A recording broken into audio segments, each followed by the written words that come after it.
Look at this. What we got here tonight. I found a bar library right here at Fort Knox. Courtesy of bar library. People have support to this day and many other libraries all over the world. And bookstores, Barnes and Nobles, off post, amazing place. And everybody else trying to keep bookstores going. For them to enlighten the educational minds of all readers all over the world. You thought you were all alone. No, not just on cartoons. Look what Care Bear has tonight. Trouble Ground Hog Day by Bethany Roberts, illustrated by Lorinda Bryan Colley. You see that? Ain't that amazing fun? Alright. Squared away. Care Bear cares.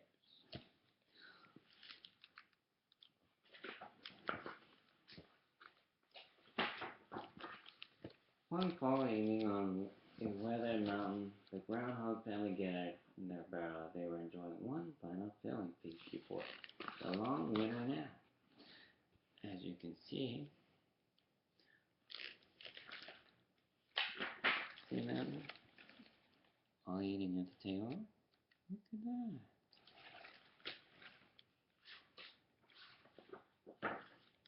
The twins Gregory and Greta squabbled over the last piece of pumpkin pie. I got it, said Gregory. I got it first, cried Greta. Gregory poked Greta.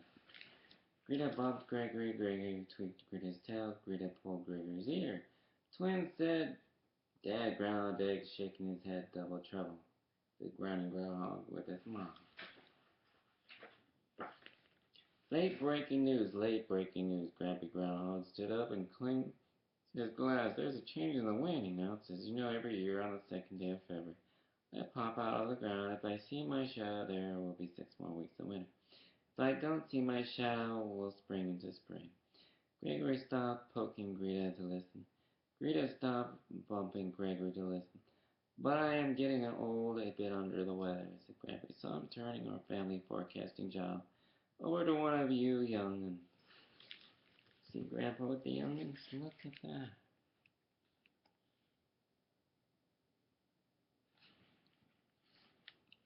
And for those of you kids trying to learn how to read, you can follow along. Try and read that slowly. Someone to help you nearby, hopefully.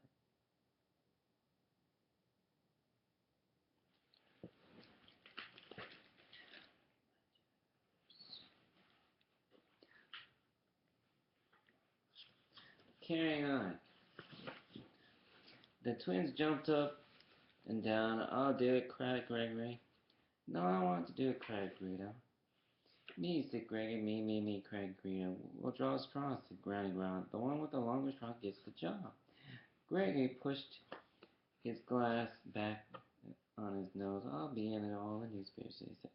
I'll be on TV, Greta said. She danced a happy star dance all around the room. Greta, you pick, said Grampy. Greta stopped dancing, squeezed her eyes tight, and wished them she picked a straw.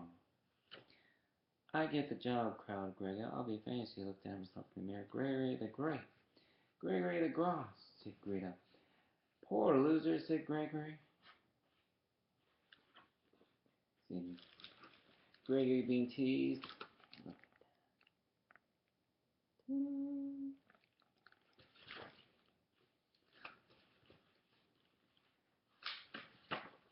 Greta stuck out her tongue. Gregory chased Greta with a pillow. Twins, said Mom Groundhog, shaking her head. Double trouble, said Grampy with a wink. Time for bed. And Dad Groundhog, the world is counting on you, Gregory. You betcha, said Gregory, brushing his teeth. Gregory, the great world's famous forecaster, preparing for bed. K-Red thought he was all alone. Aww.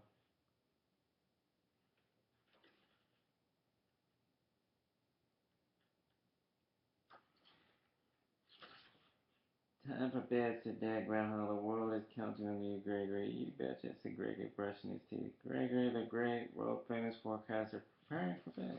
Greta rolled in her eyes. Time for bed, Gregory, said his alarm clock. For February 2nd, soon everyone was sound asleep, said Gregory. Let's see, he thought. If I see my shadow, I say, spring will come soon. No, no, no. That's if I don't see my shadow. If I don't see my shadow, I say it will be winter for 6 more weeks. No, that's it. I see my shadow. Gregory drifted off to sleep. You see that? And there's Lee. He's sitting there debating what's gonna happen.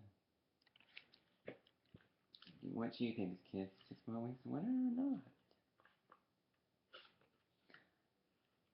His dreams, weather maps, swirled umbrellas, had teeth, and giant mittens chased him. Amazing dreams, is it not? Parents. Still sleeping, Gregory slowly got out of bed and popped out of the hole. He stood on his stump and waved his eyeglass. 6 more shadows, he shouted. Winter is springing soon! Yay! Then he crawled back under his warm coat and fell into a deep sleep the rest of the winter. Hopping right back into there. Yeah. Ring, the alarm clock rang. Greta woke up. It was February 2nd, but Greg was still sound asleep. Greg, wake up, cried Greta. You have to forecast the weather. Gregory moaned, I'm so tired. Greta danced to wake up, danced around the room. Gregory popped his pillow over his eyes. Greta tickled him. Gregory pulled the covers over his head. Greta blew a trumpet. True, true, true. The Gregory mumbled. You see them trying to sleep next to one another. Imagine how hard that is to me. Challenging, is it not, sisters and brothers? If you don't get up, said Greta, how will farmers know when to plant crops? How will fathers know if they need fishing rods or fireplace logs? How will mothers know if they should pick picnics or bake bread? Thinking one step ahead, kids, usually. And how will children know if they need umbrellas or kites or sleds and mittens? Umbrellas with teeth. Gregory mumbled giant mittens. That didn't. Imagine that. Umbrellas don't have teeth and mittens are small, said Green. You must have had a bad dream. Why are you getting stage fright? I'm a little nervous, admitted Gregory under the covers. Nervousness can do a lot of things. What happens next? You see Gregory hiding under the covers. He's about to pounce someone some more. Doesn't just happen. Scary movies now. There's no skeletons in the closet. Gregory rolled over and opened one eye, then he opened the other eye. Helps to check, too. That way you're not so scared no more.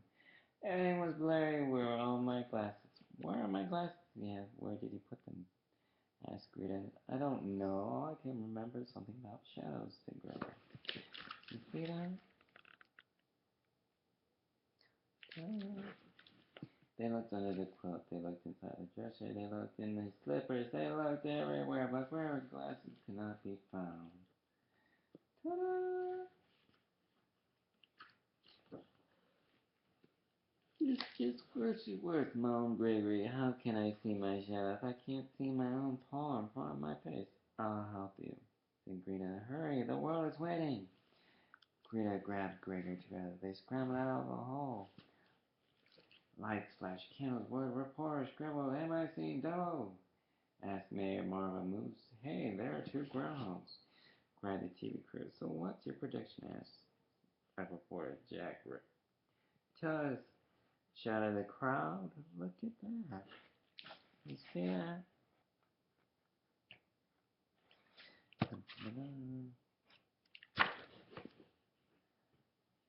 You see all the reporters wanting to know what's going on. What's the weather forecast for this year's winter? What does Care Bear say?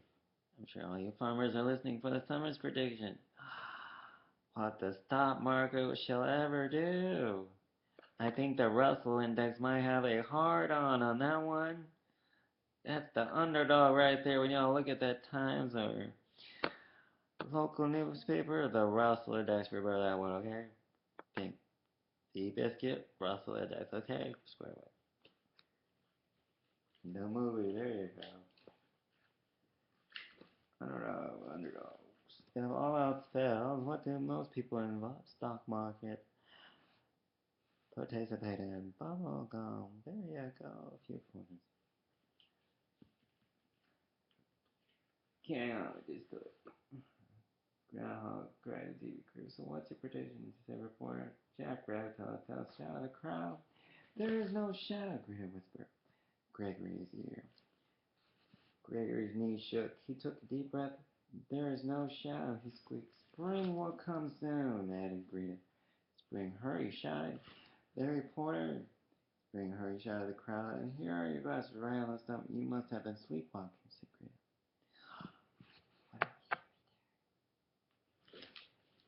Spring is here. You see them cheering? Look at that. They're jumping up and down.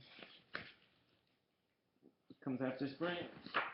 Summer, there you go. Everyone waved groundhog banners. They have groundhog blues. They band that began to play the groundhog stomp. Everyone danced and sang. Look at that.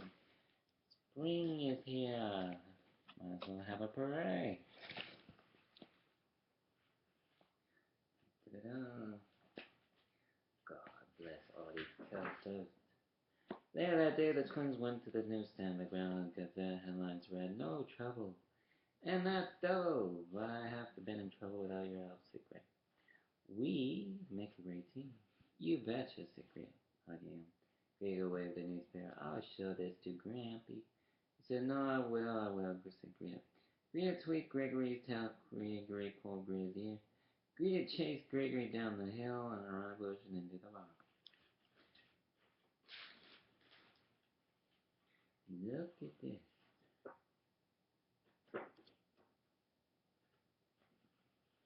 By thunder, said Grampy, squinting at the paper. You two, the sheriff, forget not a shadow of a doubt. Gregory pushed his glass back on his nose. I can't wait till we can do it again next year, he said. We, asked Greta, of course, said Gregory. Greta grinned, make that double.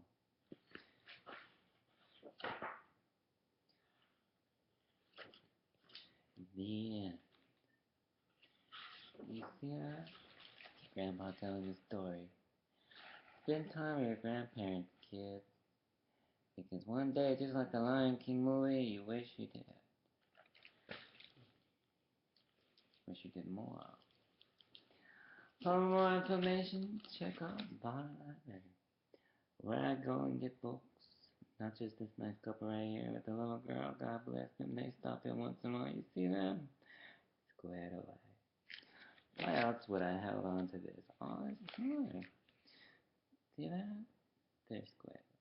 God bless them and their little daughter. Right here, Quebec here. Still Elizabethtown, Kentucky. You thought that was it?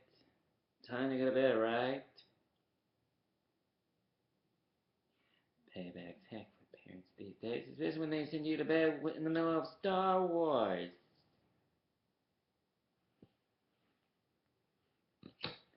They're only 2 states away. I'm sure they heard that one real loud growing up through the years. That was his favorite. The little Return of the Jedi was getting really good.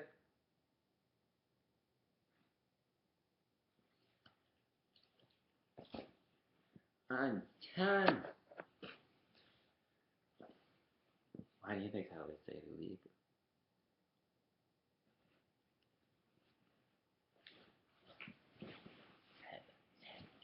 Kid. Oh my God. What do we have here? Another bedtime story. Alright, we're working here. Look what we got here. You all thought you were alone at home? Oh. Dun dun dun dun. Walt Disney continues with new stories that meet your heart's content. Okay. You got General Combs with all by herself. Wrong. Helping your kids here and your families. Cheer up, knowing that those that love you, miss you, and the poor are trying to reach through that computer, trying to hug you. Need a sense of relief, know that tell that killers to read your little one a bedtime story. At least they can go to bed knowing that he was on tonight. Cinderella. Courtesy of Walt Disney. You ever go to Walt Disney in Florida? You should visit sometime. Orlando, Florida. Go ahead. Care Bears and me. We want to see Walt Disney every day. Come on, Dad. Check out Walt Disney online for further information at your local MWR travel store. How about it? You ever seen Cinderella the movie? Cinderella. Based on Keller Toads. One day, Prince Charming took a walk in his place. Gone, the prince had a very special question for Cinderella. When they reached Cinderella's favorite spot, the prince asked, "Will you marry me?" Cinderella beamed, "Yes, of course I will," as the mice said below. The king was thrilled. He showed a Cinderella portrait. "This was my wife for our wedding day. You shall wear the same gown and necklace, Cinderella. It is a royal family tradition," said the king. Cinderella, said the king, quietly looked at the queen's portrait. She did not want to disappoint the king. You see that? Look at all that. But to find this family tradition was not easy, Cinderella felt. Clumsy in the queen's frilly dress and the long, heavy pearls made walking impossible. Cinderella didn't know what to do. Check that out. For a father who knows. Kings and queens watch this channel too. The Grand Duke tried to show Cinderella how important, Duchess especially, it was to wear the queen's dress. These books would teach you everything you need to know about our royal traditions, he said. Cinderella read and read, trying to remember everything. Finally, she fell asleep. That night, Cinderella dreamed about when she was a little girl in a dream. Her mother gave her a beautiful necklace and some kind of advice. Cinderella, this necklace will remind you to listen to your heart whenever you have a problem. It will lead you to the answer. You kids hear that? That's one place often most people overlook, especially adults. I just care that I know that from experience. Relationship 101. What's the least place you often overlook meeting a spark to jump your heart? Not just your mind. There you know. I hear you kids praying at night. Trust me, I make sure God hears. How important it was to wear the queen's dress. These books will teach you everything you need to know. A royal tradition, he said. Cinderella read and read, trying to remember everything. Finally, she fell asleep. That night, Cinderella dreamed about when she was a little girl in a dream. Her mother gave her a beautiful necklace, some kind of advice.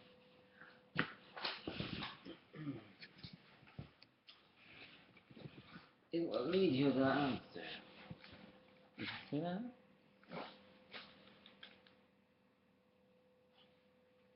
Lead you to the answer. Cinderella woke up. The dream had given her an idea. She began to search through some of her old trunks. With the help of her fairy godmother, her mouse friend, and little magic, Cinderella found what she was looking for, a portrait of her mother on her wedding day. Believe that, I guess, from her. Look at that. You see that?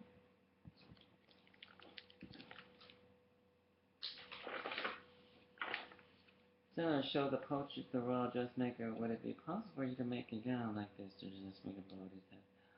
I would be honored. Oh, thank you, Cinderella said. If it isn't too much trouble, I have a special idea for the veil.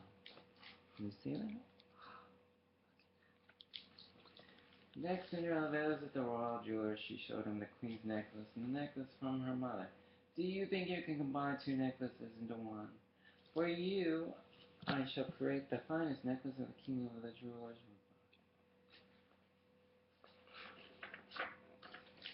On the morning of the wedding, Cinderella asked to see the king. Your Majesty, I am proud to be joining your family, Cinderella said, but the queen's dress wasn't right for me.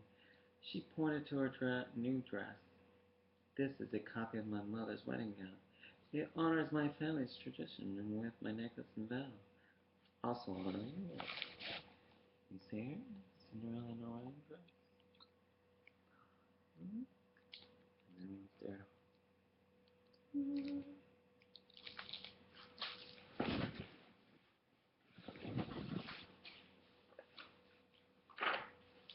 The king saw the queen's pearls had been used to help make the wedding necklace and veil. Oh, my dear, this is a great honor. You have blended the treasures of two families and created a new tradition. The king proudly offered Cinderella his arm. Let's not keep the prince waiting. As they strode into the ballroom. You see? Look at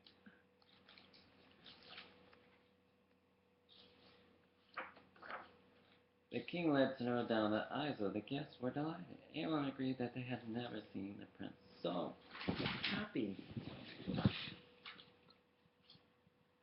As the mice rolled, the flowers began to fly, and they laid everything on the carpet. At the end of the ceremony, everyone cheered. They knew that Cinderella and the prince had found true love. You see, as they kissed, amazing what love does in friendship. You learn more about that through the years. Your parents will explain that. As you grow older, you'll understand where mommy and daddy come from. At the wedding banquet, the prince cut their beautiful cake for everyone to enjoy.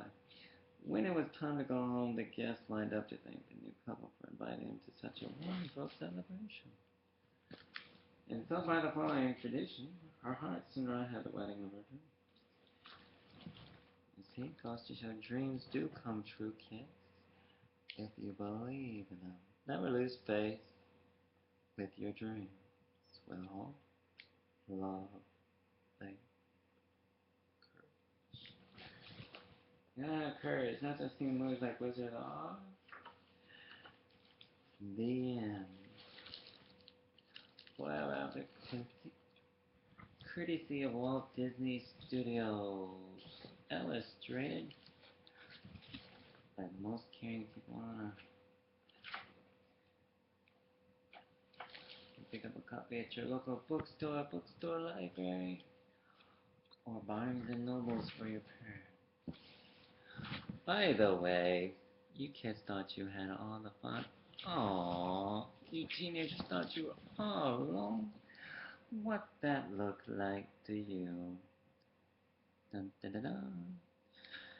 A Real Duchess, based on a real story by Chris Hutchinson and Perry Thompson.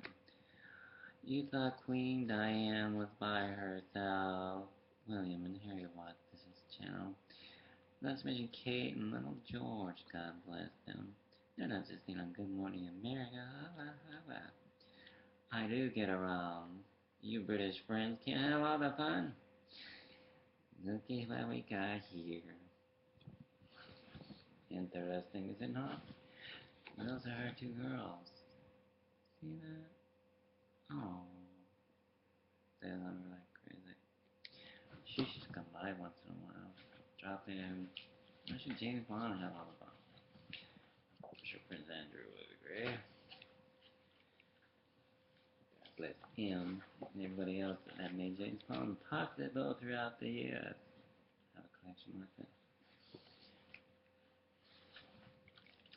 Carrying on. Teenager department. And honoring Queen Diane's legacy. Yeah. In August of 1992, British newspapers published photos that shook the very foundation of the monarchy. The pictures revealed the Duchess of York enjoying a clandestine affair. In St. Tropez with American John Bryan, the public had been surprised by Sarah's groundbreaking separation, was now stunned by the shocking new evidence of her dissatisfaction with her life as royal. Behind the scenes events could possibly have driven the Duchess to rebel as drastically as she did. No, I don't feel so bad. Rebel with a cause. Right here. How about it? Golly, paparazzi get around.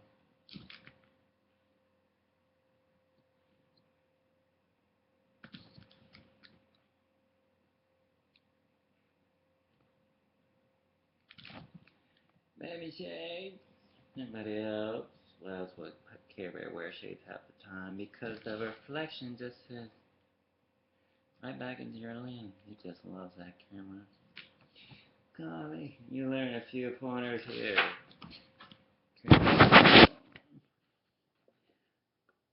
Princess Diana initially perfectly championing, she hated sharing the spotlight of the Duchess' vibrant personality and outrageous behavior.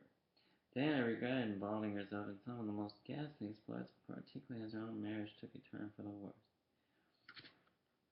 I wouldn't say the worst. Queen Elizabeth's free spending habits, reliance on pills, friendship, political enemies, threatened the image of the monarchy. Opinions vary. Ahem.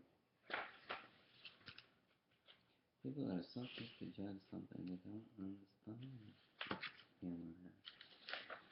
I think, prologue, I don't think before I act, fair Duchess of York. No, I really don't feel so bad. But I think better myself. Her Royal Highness Sarah Duchess of York repeated the words so often they were virtually a mantra. I am my own person. How many women, bachelorettes, would kill to hear some kind of paperless writing of this right here? And popcorn. Someone wants to foam at the mouth. Who could that be? How do you know that book? This is not fair. I was collecting myself and on this couple. It does not have. Someone wants to ask their friend right next to them who's twice as wise and not old enough to be their father. Gee whiz.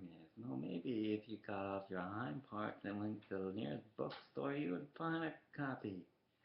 Of course, the thing, Alfred, personality, and Batman, he or she is too polite to tell you that to your face. Well, if you turn down that street and maybe make a phone call, you might get the book you're looking for.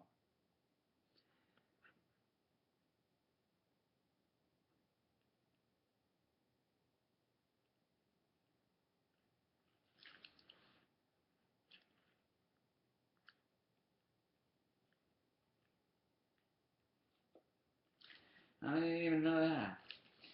Her continuing on. You will tell me if I ever became Roy, won't you? She begged. I want to be myself. The problem with that, Sarah, the woman beneath the top-heavy tie which weighed her down like an old jewel tiara, did not know what she really was. Once she joined the royal family, you would tell me if I ever became Roy, won't you? She begged someone who knew her well when he later suggested she was becoming a trifle grandiose. She denied she had ever said it. She larked about the shop girls in a designer salon, then pulled rank with a ferocity that wiped the smiles off their faces. So often La Belle headstrong and rebellious, she was misunderstood because ultimately she did not understand herself. I just trust too many people. I'm too spontaneous and I don't think before I act. She said after 4 years of marriage, I'm less spontaneous than I was only because I'm so more aware of my responsibilities. After 5 years, she knew she was definitely did not want. In a very public fashion, she broke away from Prince Andrew and what she called the system. The last interview she gave before the separation in March 1992, she told writer Georgina how I just wanted to get away from the system, and people saying, no, you can't, no, you can't. No, you can't, that's what the system is. She seemed to be very crestfallen. Georgina Howell told authors, I got the impression that she had been trying very hard and hadn't got the credit due for her efforts. I thought she was very crushed.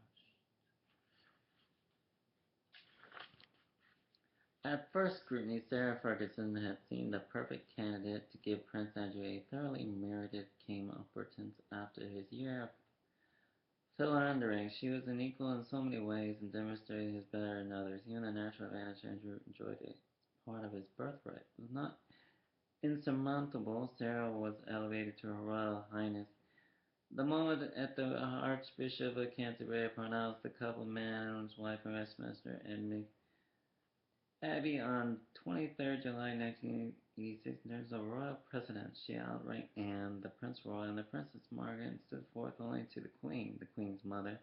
God bless you, ma'am. Mother and Prince of Wales amongst women, all England and Wales. Instant royalty, as you say, those entirely even more dangerous than instant fame alone, because it embodied the power and privilege of very real prerogative that few people were skilled enough to handle. That the drawback of having to cope with one's in-laws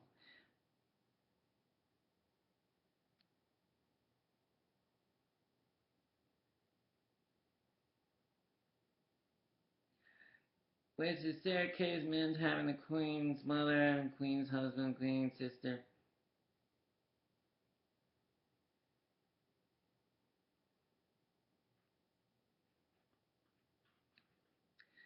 New York seems to commit a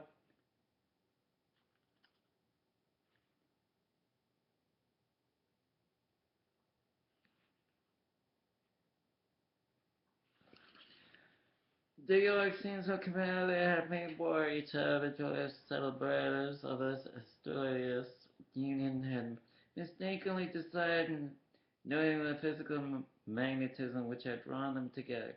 If the initial passionate embraces witnessed outside the bedchamber were to be the touchstone of lifelong partnership, the couple were ideally suited. 26, Sarah was an intelligent, sexually experienced young woman, well-endowed, sensuous mistress, an exponent of decidedly uninhabited sense of humor, which Andrew found immensely appealing.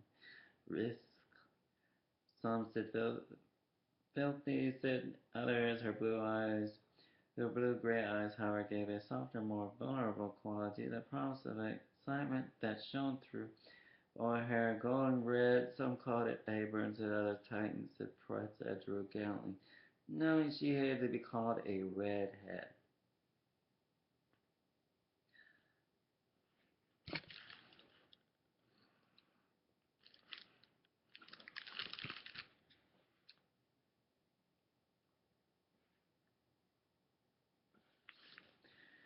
More valuable quality the promise of excitement that shone through her hair, golden red, some called it Abrams and others. Titans said Prince around Drew gallantly, knowing she hated to be called a redhead. The wedding picture was scarcely in its frame again, before its people who had publicly admired her high spirits and beauty turned on her with a savagery that was bewildering in its intensity, she being Fergie, the frump, a walking disaster of fraud, coiteur. Freebie Fergie signified her willingness to accept all the delights that her new stars preferred diarist and headliner writers loved to hear. It is used to bother me when I read criticism of me in the newspaper, she said. It was a mistake to read them. Now I have to stop. Now I have stopped. She might have tried to shrug it off, but she could still be heard. The killer bimbos of Fleet Street saw to that most winning of all, the Duchess of Pork testified. Harsh names. Testified to a weight problem. I did not diet. I did not have a problem, she said, if she believed that nobody else did. She tried every problem. I would say half of that stuff was uncalled for, but opinions vary here. She tried every diet from cabbage to crash. Miracles do happen. Took courses of prescribed slimming pills, consulted an orthodox expert, and worked out in the gym. Whoever called you all that stuff. Defender at best. And worked out in the gym with manic energy. Pills, consulted on unorthodox experts, worked out. Because she so desperately wanted to lose weight, she was compared frequently and unfairly with her sister-in-law, Princess Diane, whose own self-life figure owed much to the cruel ravages of the eating disorder bulimia nervosa. Even before the engagement was announced, Sarah's exploits with the outrageous Verbier set were excavated from beneath the Swiss house, then passed off as growing pains common to Sloane.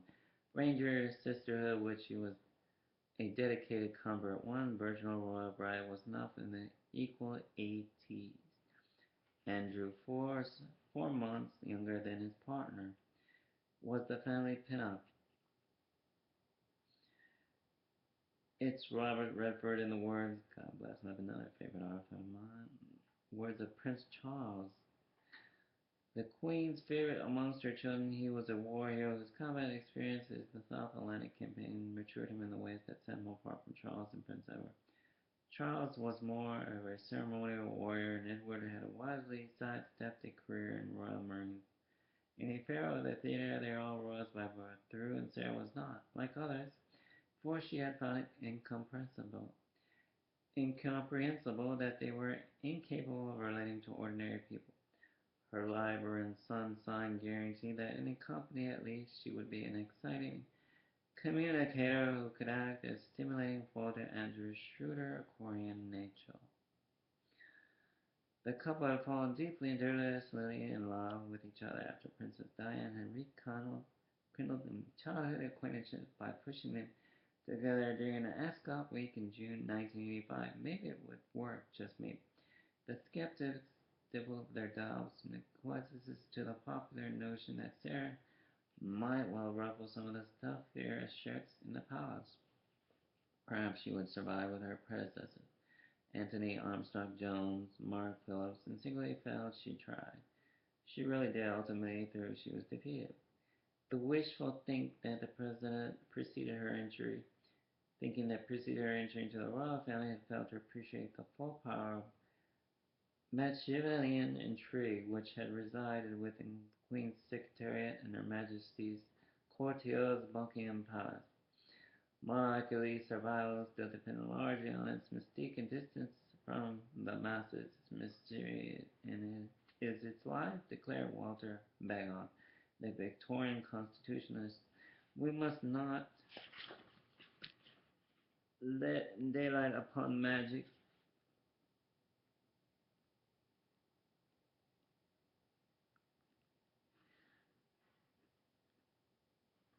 letting daylight upon magic, but Bagehot did not have to content with the insatiable appetite for royal trivia of generation addicted to television and other outlets of remorseless mass media. Virtually as soon as the honeymoon was over, the new Duchess of York showed that she had intended to enjoy the spirit of another Bagehot homilies, the great pleasure in life in doing what people say you cannot do from day one. She threw open the shutters and let in daylight. Through the curtains her mother-in-law would have to wish to keep firmly shut. When the Duchess was told to obey, she reminded that she was not a person to obey meekly. Anyway, she had promised to obey only Andrew in her wedding vows. She was in fact temporarily incapable of taking orders handed down from on high.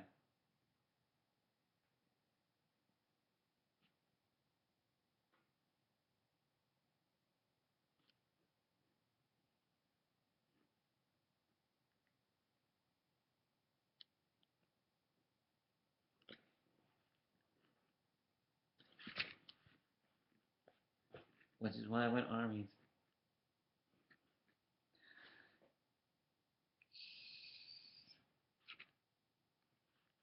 Carry on. To Sarah, these initial skirmishes with palace courtiers proved to her that important principle is at stake for an inalienable right to be by self. It was very cornerstone of her self-esteem, and she felt was under attack.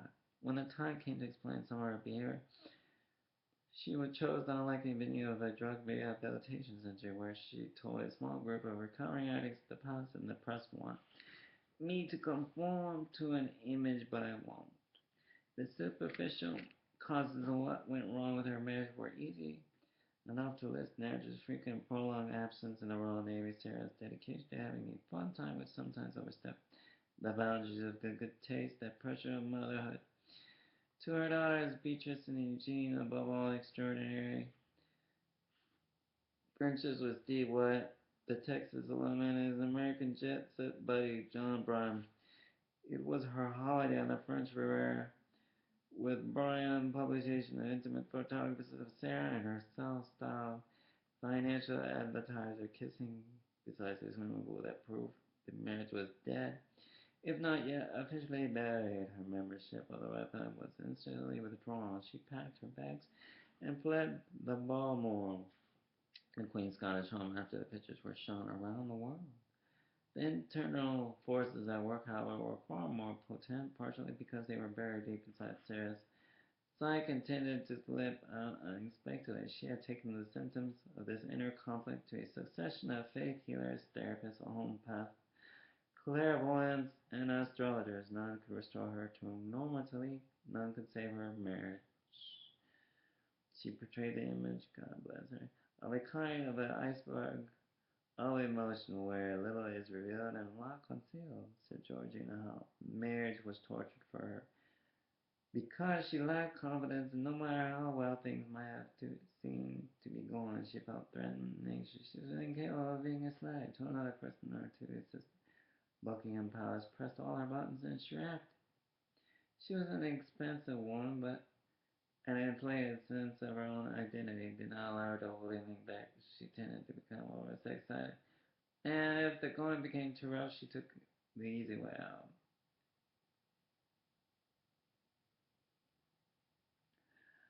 Reading someone's caring heart, defending her at best. Interesting.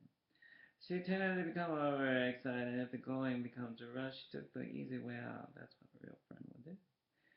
Sarah knew where, without question, she wanted to be at cloisters or very anywhere.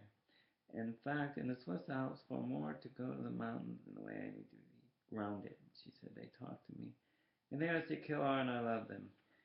And that's where I get my privacy and strength. I'm not allowed to go because I'm owned. Because I'm owned. People say that Sarah York is rebellious, but I'm not sure that is the right word for her. Opinion royal author Lady Colin Campbell.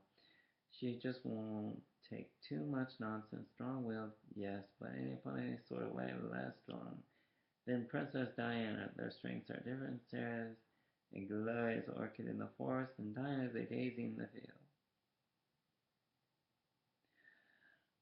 Um,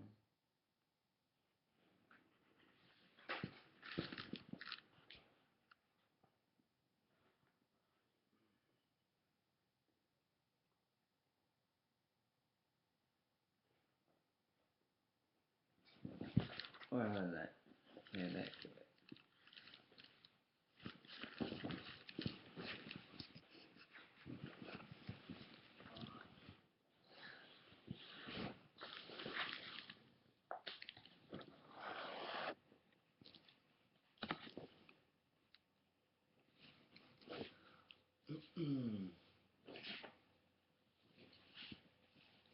Sarah knew where she wanted to be. At cloisters or very rare anywhere in the pack. And the Swiss house for me to go to the mountains is the way I need to be growing. She said that they talk to me and they're secure and I love them. That's where I get my privacy and strength. I'm not allowed to go because, again, I'm owned.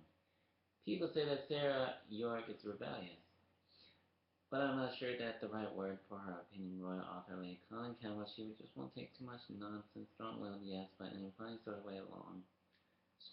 Less strong than Princess Diana. Their strengths are different. Sarah is glorious and orchid in the forest, and Diana is a daisy in the field.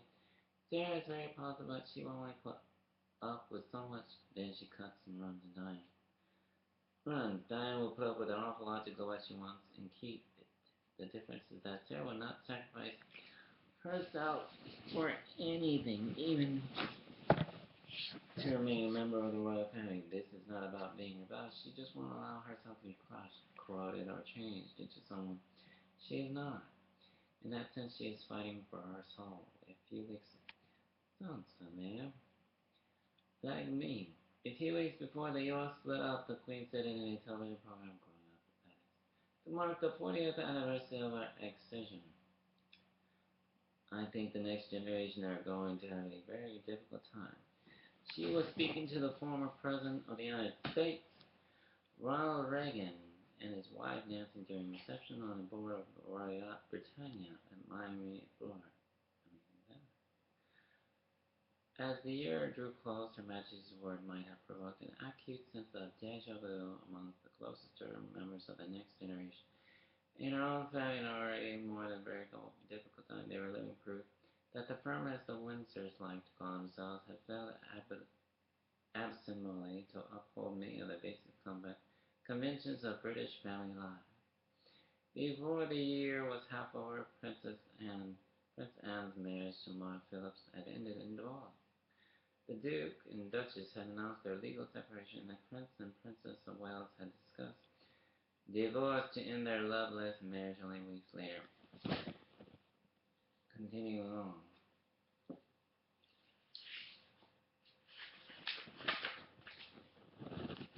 Tape recordings of Diane's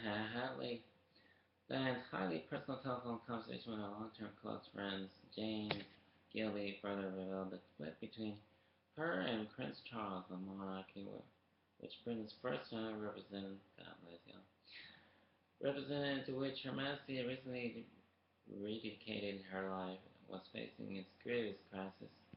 Since the abdication in 1936, Sarah posed one of the biggest threats, not too much the crown's ultimate survival, but its immediate credibility. Without unquestioning faith, courtiers knew that the institution of monarch would start to collapse as the United Kingdom moves inexorably toward a united Europe, where royal families had either been forcibly removed or integrated into more egalitarian societies and much loved more than useful members of the community. As the Duchess of York marriage broke down and she was planning her escape, she said despondently. At the end of the day, you die alone. It sounded far too gloomy coming from someone who had so much to live for, and so it proved once she was freed from the royal shackles. Sarah went to a party. Chapel 1. Ripples on the poison pond. Sarah's very unhappy with Andrew. She is about to do something very dramatic. My marriage isn't only one in this drag, declared the princess a well defensively. Sarah and Andrew have also got problems. The message Diana relayed in a telephone call to her astrologer Penny Thornton on Thursday, 2nd January 1992. Did you know I saw her biography in the movie? Then you don't know where I'm coming from. Much loves. What y'all even over there in prayers? William and Harry. As I said before, I even texted you on Facebook. She sits by your bed, you know. She doesn't move. She misses you a great deal as much as you miss her. She's very proud. Both Kate and little George. When she placed the call to Brownshire Court, Miss Thornton's Hampshire home, the princess has just returned to her Kensington Palace apartment from San Marino. There, the Queen's Christmas celebrations have been marred by the obvious unhappiness of the second son, Prince Andrew, the former Sarah Ferguson. His bride of 66 months had tearfully confided in her sister-in-law that the marriage had reached breaking point. Fog was slow to clear on the cold winter morning of Wednesday, 15th January. Just 13 days elapsed since Diane's early warning. Call her to her astrologer, and the Duchess' problem had multiplied beyond. While reading this, I would like you to ask yourself a question. If my publicist wrote such things as me, would you still read my book?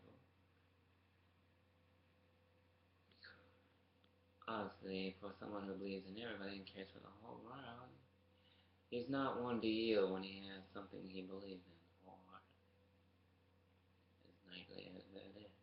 Jousting or no jousting, I would never quit. Caring for everybody. Well, by later admission, Sarah enjoyed precious little sleep. She knew that this was just not a gloomy day. It was going to be an awful day. A call from Buckingham Palace the previous evening had warned her of the reports facing her in the morning papers. Mr. Fergus for top photographs, read the Daily Mail's front page headline adopting the nickname. Major Ronald Ferguson's second daughter had been struck with since her school days. The photographs referred to in the mail had been discovered by Morris Maple, a window cleaner, who said that he had found them in dusty packets on top of a cupboard in an apartment on the second floor in number 34, Cadogan Square, a smart stone-fronted wooden house no more than 10 minutes brisk walk across Belgravia from the high wall which surrounded the London home of Sarah's mother-in-law, Queen Elizabeth's second apartment there, had been let for $2,400 a month to Steve Weiss, a charismatic, 38-year-old Texan Maple, who claimed that he had found the package 2 months earlier and recognized the woman in many of the 120 photographs as the Duchess of York.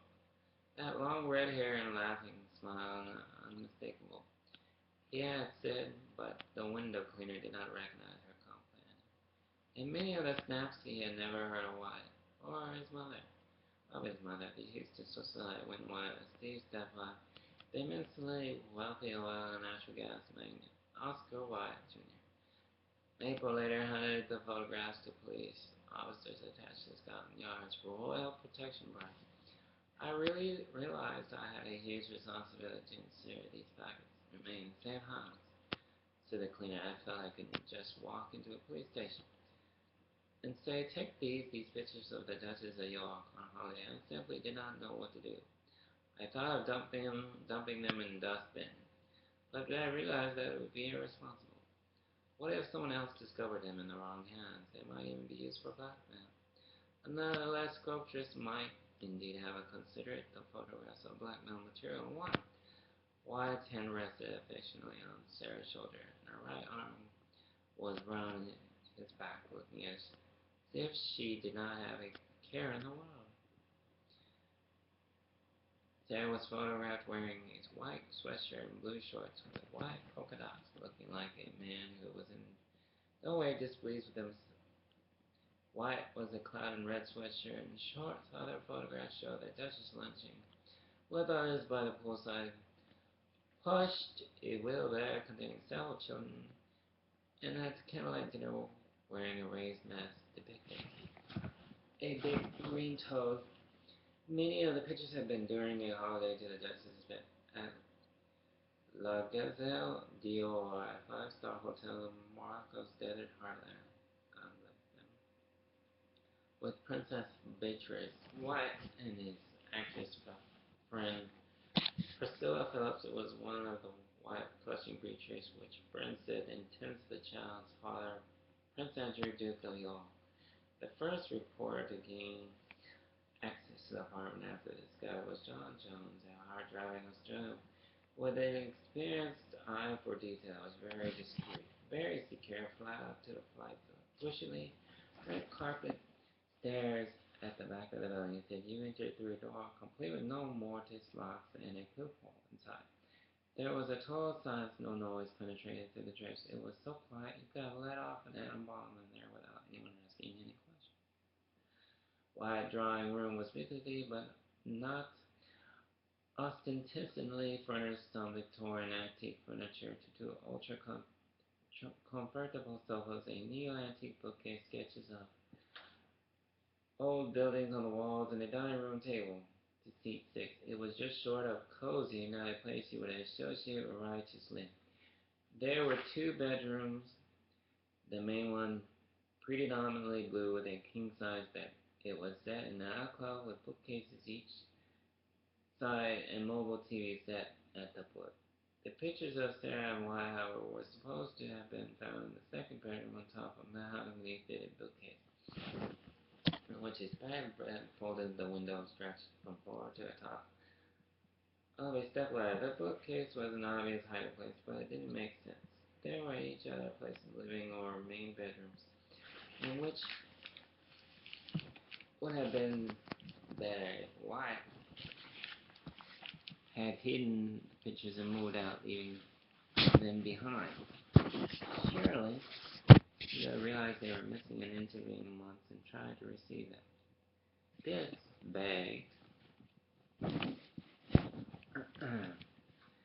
begged the question, did Wyatt stash them with the first place, or did someone else, Jones? For one did not believe that he was Wyatt's professed to be mystified as anyone. I don't know anything about them, he said from his new home in Washington, D.C. A Scotland Yard source hinted that the pictures might have been planted in the flat after Wyatt's departure to embrace the Duchess. If this was true, the Duchess was the victim of what had long been suspected, a conspiracy to tarnish her image and destroy her marriage. This line of inquiry led to Buckingham Palace, which was greeted with disdain, but added the previous evidence of vendetta against Sarah, and the conversation grew that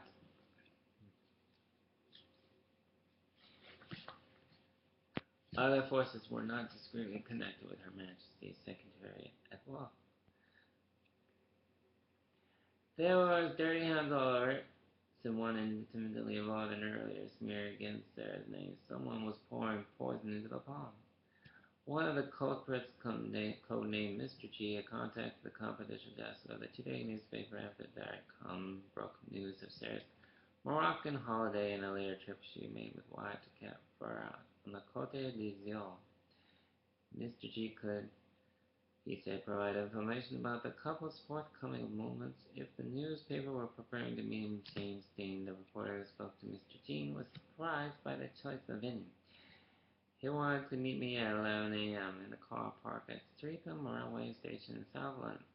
He said it was hardly a fashionable spot, but well off the beaten track, so we weren't likely to be spotted as arranged. He was seated behind the wheel of a silver Volvo. He was in the mid-50s, best spectacled, balding, and wearing a mac over his business suit. But it was his companion who caught my eye. She was very glamorous, blonde in her 30s, heavily made up, and wearing a black fur coat. Mr. G had been added to provide some proof of his credibility, and he came up with a phone number, which was checked out as Prince Andrew's private line in his naval base. God bless you, Sarah. He also led to drop to Steve Wyatt a photograph of the Duchess of York, clutching it besides the bed is flat and Cunningham Square. This was uncheckable, but interesting just the same. This big story was offering with the Duchess and Wyatt were meeting up at the shooting party in the country. The following weekend, they were going to stay with Charles and Meghan Yavelle at State Constable Burton Hall in Yorkshire. There's no doubt was leading me down a certain path to a particular story about the Duchess. No one knew about Constable Burton. Then, but as the ripples spread across the poison pond, it was to assume the same importance as the little white room in the royal train in royal mythology. Rising from her lonely bed in Sunnyhill Park Falls, the mansion is newly built on some of Berkshire's most pleasing echoes, with the help of highly generous gift from the Queen. Sarah had a good reason that January morning to curse the photograph record of the sunshine excursion she had enjoyed with Wyatt in Morocco. God. In another part of the house, Alison Wortley, the nanny employed to look after Beatrice, and her young sister Prince Eugene helped to prepare the children for the day ahead. She'd been told the previous evening that the Duchess would be taking Beatrice to school herself. She had not been told the reason for a surprising change in routine. The photographs, however, held little surprise for Alison. She knew all about them. She had been there when they were taken 20 months earlier in the ground of La Gazelle d'Or. She had been aboard Steve Wyatt's hired jet when it was with her mistress and other participants on a highly confidential holiday.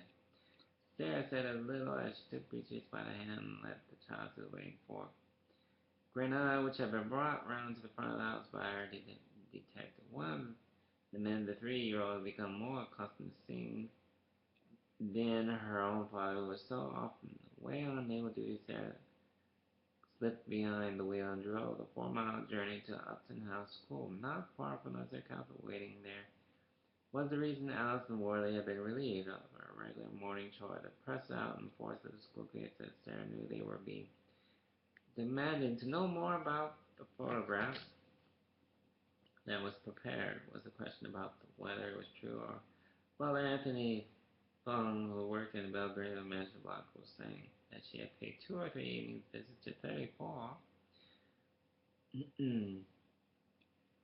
Cottingham Square while Wyatt was living there. Pale had drawn, she had swept her untidily to the back of her head. She had looked awful and she knew it, but she was determined to face the inquisitive throng like the headstrong one. She was even her appearance did not match up to her image as a radiant duchess. Newman called out their questions, but she behaved as if they did not exist, even though the presence was the sole purpose for her being there. She had reasons for wanting them to see her photograph her taking care of her daughter. Sarah knew by the time there would be people in the palace wanting to take her children away from her. If the marriage was dissolved, said one in whom she confided over her dinner following month, she determined that from that day on the people would see her children with her whenever there were cameras about. She wanted to win the nation's sympathy as a mother. Custody was a particular and sensitive issue in Sarah's intermediate family. Her father, Ronald, had been granted custody of Sarah, and her sister Jane after her mother, Susie, had decamped with her in Argentina.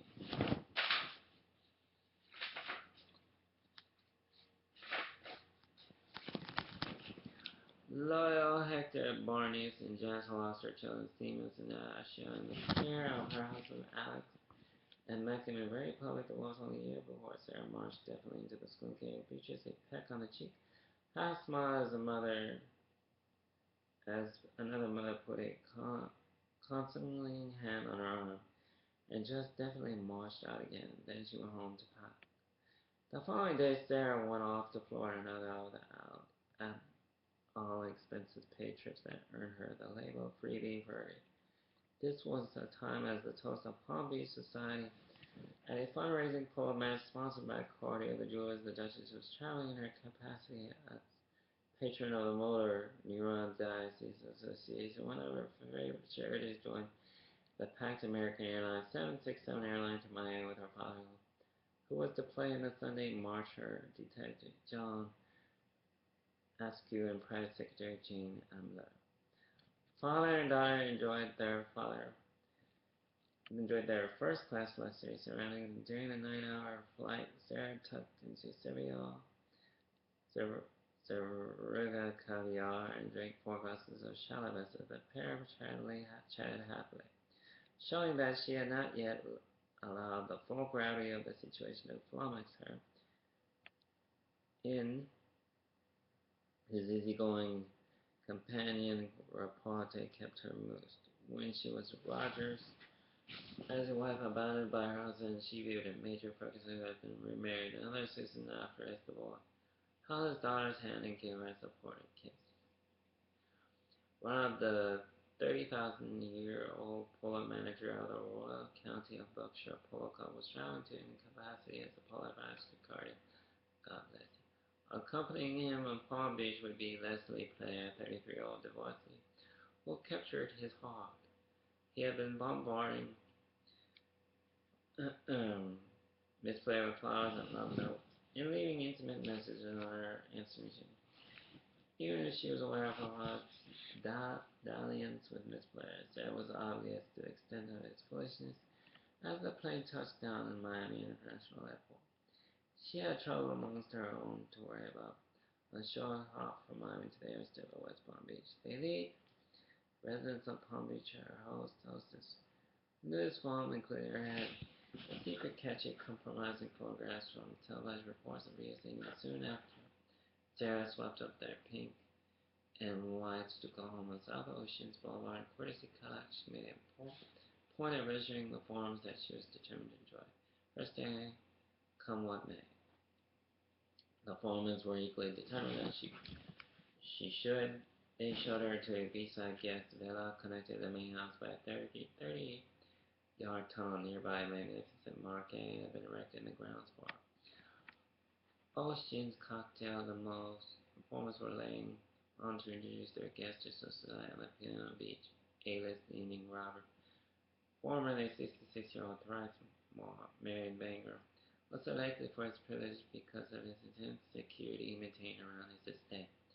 The banker's extravagant lifestyle earned him around his estate. The banker found the reputation of being one of America's most enthusiastic, shoulder to his reputation of being the Dapier, silver-haired foreman kept corporate jets full and ready to fly anywhere in the world. In his former capacity of the head of E.F. Hunt Bank, a one-time official told Forbes Robert liked nothing better than in a jet, a 30,000 feet with talented young woman. He considered it the spoils of war. If Buckingham Plaza vetted the foreman, admitted that a British embassy official had checked out security at the property of the Duchess bodyguard. The previous month, they had obviously chosen to ignore what was commonly gossip, such as the Duchess home. He had fallen from grace when his bank admitted checky fraud in mid-1980s. Far from ending his career in disgrace, he walked away from the debacle with a $6 million golden handshake. Now he resplendent on his lawn. He greeted first arrivals amongst the 150 guests, who included the television star Stephanie Powers. While Sarah bathed and changed into a green Yves St. Laurent suit stood at his side. It was a humid evening, and the smell of money pervaded the night out. "I'm very tired, and I wish I could go to bed," Sarah told one guest. Although whether it was jet lag or the growing concern about the Wyatt affair, no one could be certain. But the storm she had left brewing into London was clearly on her mind. She took swift form, pillow Boxford to one side and inquired, "Have you read the newspaper?" It was one thing and another the next. "You knew you were not intimate friends," Miss Boxford, Cartier's communication director, had no need to ask who Sarah was referring to. T.Y. thing was everybody's lips. No one was heard of Johnny Bryant yet. After the cocktail reception on their lawn, the Phones had arranged a dinner and party in the main house for one of those people. Sarah knew before she came to the Duchess of York that they were nice people, but not A-list people. According to one who was prior to the most, Pullman's arranged it. Let's just say they would not have been invited to the F. Warrington Gillett Sora Advocates Club. The next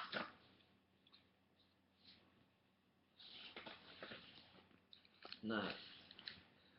And without further ado, I'm gonna stop there, continuing on next time around. Please do high on more furry Dr. Julie Walt, the real story. You thought it wasn't real. Oh, you women thought you had me all figured out. If that was true, you would know better. They're gonna care about the book. People I support around here care about wholeheartedly, including one serious fan now. Oh wait, she's using herself. I'm trying to figure out what's his next move now. Interesting. Your cordless can't do it all for you. And Queen Diane could tell you that. God bless you all over there in London. That's not including Scotland and everybody else. I'd be reading your diaries too. Without hesitation or further ado, bad or good rough days and good ones. After all, what do you think this is that you're staring at here? My most compelling place of bachelor pad. Exactly. For whom? The world, my son, everybody else. It helps, trust me. Feel better about yourself knowing that somebody actually noticed who you are. Been knowing all along. Caring about all of you. That I just read off here. Names, donation, tax deduction, polo club. Making her blush. Ironic how I know more about you than you know me. Interesting, isn't it?